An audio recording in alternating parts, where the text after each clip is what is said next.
Cine Sud Sin Fronteras. Breves sinopsis de las producciones audiovisuales de la Iglesia de Jesucristo de los Santos de los Últimos Días y de películas Sud independientes. Estrenos y todo sobre el mundo cinematográfico mormón en Cine Sud Sin Fronteras por Radio Minarí, tu cita radial con nuestro séptimo arte.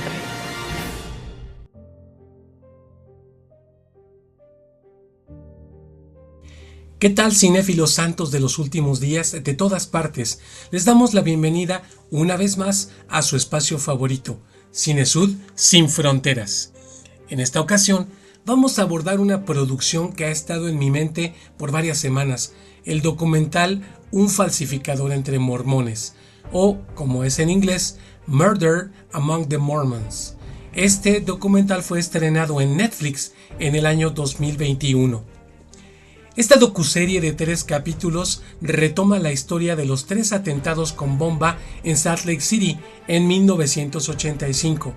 Estos crímenes conmocionaron a la comunidad local de Los Santos y pusieron en jaque a sus fundaciones históricas. La serie es una producción de la BBC Studios y fue estrenada por el gigante del streaming el 3 de marzo del 2021. Fue dirigida por Jared Hess, conocido por Napoleon Dynamite y Minecraft, y también por Tyler Measom, director de Un mentiroso honesto. Ambos fueron criados en la fe santo de los últimos días. El productor ejecutivo fue el prolífico cineasta y documentalista de crímenes reales Joe Berlinger. Un falsificador entre mormones nos cuenta un vistazo de uno de los crímenes más impactantes que ha tenido lugar entre la comunidad de los miembros de la Iglesia de Jesucristo ubicados en Salt Lake City. Cabe destacar que esta serie, a pesar de ser muy bien producida, omitió algunos detalles históricos que hoy abordaremos. La vida de Mark Hoffman, un falsificador de fe. Mark Hoffman, el protagonista de esta funesta serie, nació en Salt Lake City, Utah, el 7 de diciembre de 1954. En su juventud, sirvió como misionero para la iglesia en el sudoeste de Inglaterra, en Bristol. Poco tiempo después de volver de su misión, expresó que había perdido la fe en la iglesia desde muy joven, de hecho, a la edad de 14 años. Justo al concluir su misión, se matriculó como premédico en la Universidad Estatal de Utah. En 1979 se casó con Dora Lee, Dory Oates, y la pareja tuvo 4 hijos. Dory Oates Hoffman solicitó el divorcio en 1987, 2 años después de que salieran a la luz los crímenes de su esposo, y entonces ella se convirtió en cofundadora de una compañía de curación holística.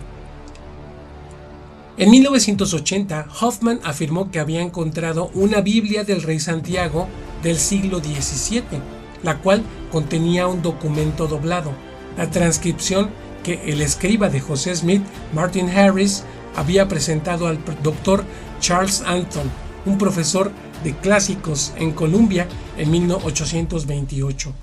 Con este documento, Hoffman se ganó la confianza de historiadores y líderes de la iglesia, quienes lo compraron por una suma considerable. Sin embargo, su verdadera fama llegó con la carta Salamandra en 1984. Esta carta, supuestamente escrita por Martin Harris, describía la recuperación de las planchas de oro de una manera radicalmente diferente a la historia oficial.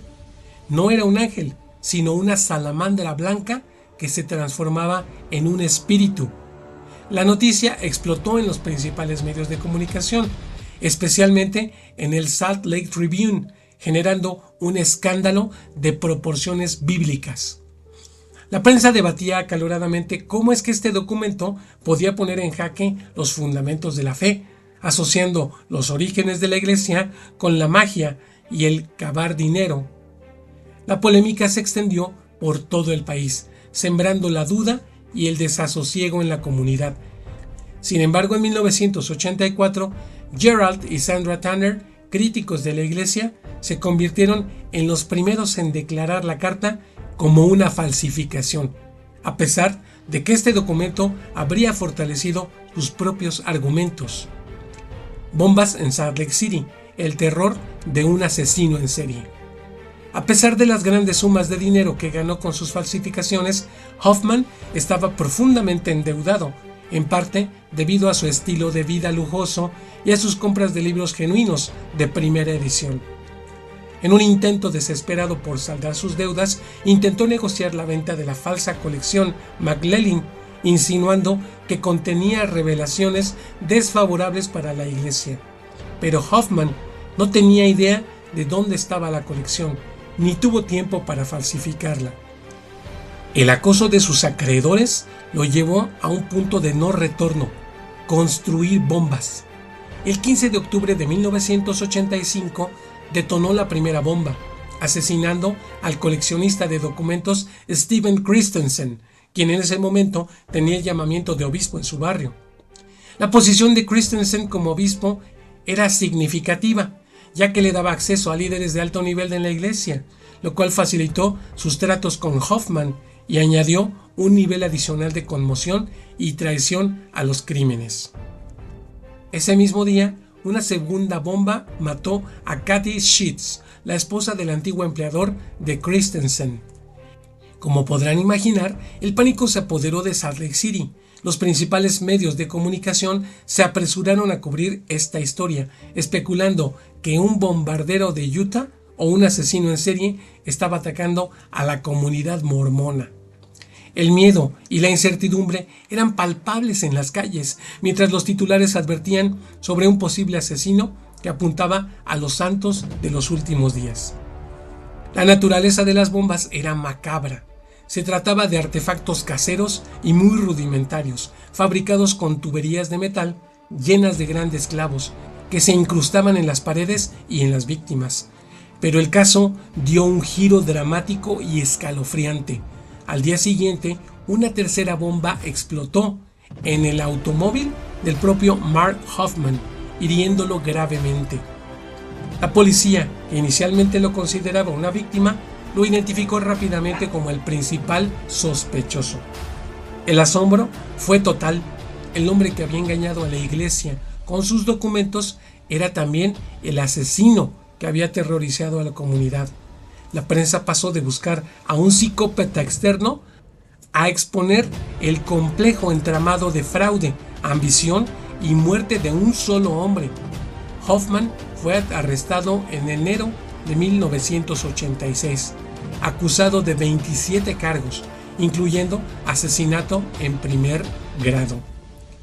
Profetas y líderes engañados, un tema bíblico y un comentario final. Muchos opositores de la iglesia han señalado este episodio como un momento vergonzoso, cuestionando cómo es posible que líderes y apóstoles no pudieran discernir que los documentos eran falsos. Sin embargo, este es un tema que tiene paralelos en las Escrituras, donde la vulnerabilidad humana al engaño no es exclusiva de las personas sin liderazgo. Los ejemplos bíblicos que demuestran este punto son, por ejemplo, Jacob, uno de los grandes patriarcas del Antiguo Testamento. A pesar de haber tenido encuentros directos con Dios, fue engañado por sus propios hijos, quienes le mintieron sobre la muerte de José. Jacob creyó que su hijo había sido devorado por una bestia salvaje, viviendo con un gran dolor durante muchos años. ¿Por qué es que Dios no le reveló que su hijo José aún estaba vivo? La Biblia no lo dice, pero nos enseña que la revelación no siempre impide las pruebas personales. El profeta de Judá. En el libro de Primera de Reyes, un profeta recibió una orden clara de Dios. Sin embargo, otro profeta, un anciano de Betel, lo engañó con una mentira, diciendo que un ángel le había dado un mensaje para que desobedeciera el mandato divino. Por haber creído este engaño, el profeta de Judá fue castigado y murió. De nuevo, Dios guardó silencio, permitiendo que la lección se enseñara de una forma dura. David, aunque es más conocido como rey y salmista, el apóstol Pedro lo identifica explícitamente como un profeta en el libro de Hechos 2:30. A pesar de su don profético, fue traicionado y engañado por su consejero de confianza, Ahitofel, quien se unió a la rebelión de su hijo Absalón. Estos ejemplos muestran que la capacidad de ser engañado es una condición humana, incluso para aquellos con una conexión especial con Dios. Al final, es interesante notar la diferencia en la respuesta de los críticos. Fueron muy rápidos en usar el escándalo de la carta salamandra para atacar a la iglesia y a sus líderes, pero fueron muy lentos en reconocer que al final la iglesia se mantuvo en pie y que los documentos eran de hecho falsificaciones. Esto revela una tendencia a criticar y señalar rápidamente, mientras se ignora la información que contradice las críticas iniciales. En fin, esta miniserie de 3 episodios es muy interesante, sobre todo por el episodio histórico que significa esta situación del engaño de Mark Hoffman. La verdad es que cuando yo la vi justo cuando se estrenó, me llamó mucho la atención el título y no había yo escuchado en el pasado situaciones sobre este tipo, lo que ocurrió en 1985. De hecho, cuando leí la biografía del presidente Hinckley, mencionaba en alguna parte cómo se sentía él. Históricamente él estaba a cargo de la primera presidencia, ya que el profeta y los otros 2 consejeros estaban muy enfermos, tenían una condición de salud complicada y por lo tanto no les permitía estar al frente de estos asuntos. Bueno, este ha sido el relato sobre esta miniserie que actualmente se encuentra disponible en Netflix. Si les apasiona la historia y el crimen real, se las recomiendo 100%. Bien, pues hasta aquí llegamos en este capítulo el día de hoy.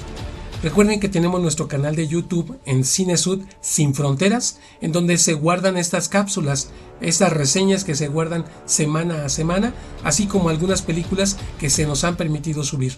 No olviden darse una vuelta por allá. Bien, pues nos escuchamos en la siguiente cápsula. Les saluda Luis Rodríguez desde México y no olviden que estamos aquí pendientes de ustedes. Hasta la próxima.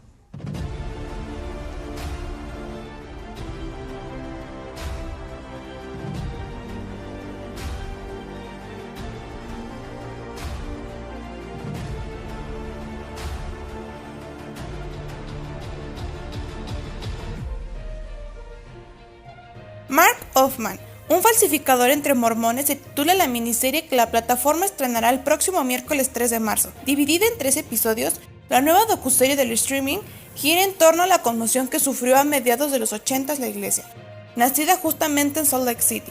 Pero también presenta a Hoffman, uno de los mayores falsificadores de la historia en Estados Unidos, cuyas fechorías se remontan años antes de los atentados. Nadie está seguro de cuántos documentos falsificados creó Hoffman a principios de la década de 1980, pero incluye una carta de la madre de Smith, Lucy Mack Smith, que describe el origen del Libro de Mormón, cartas de Martin Harris y David Whitmer, cada uno con un relato personal de sus visiones, un contrato entre Smith y Egbert Brad Grandi para la impresión de la primera edición del Libro de Mormón, y 2 páginas del manuscrito original del Libro de Mormón, tomado por dictado de Smith a Oliver Cowdery. Una supuesta carta donde José Smith designa a su hijo José Smith III como su sucesor en la iglesia y no a Brigham Young. Su objetivo final era crear las 116 páginas perdidas del Libro de Mormón, que podría haber llenado de inconsistencias y errores, venderlos a la iglesia para que los esconda y luego, como había hecho a menudo con documentos vergonzosos, asegurarse de que su contenido se haga público.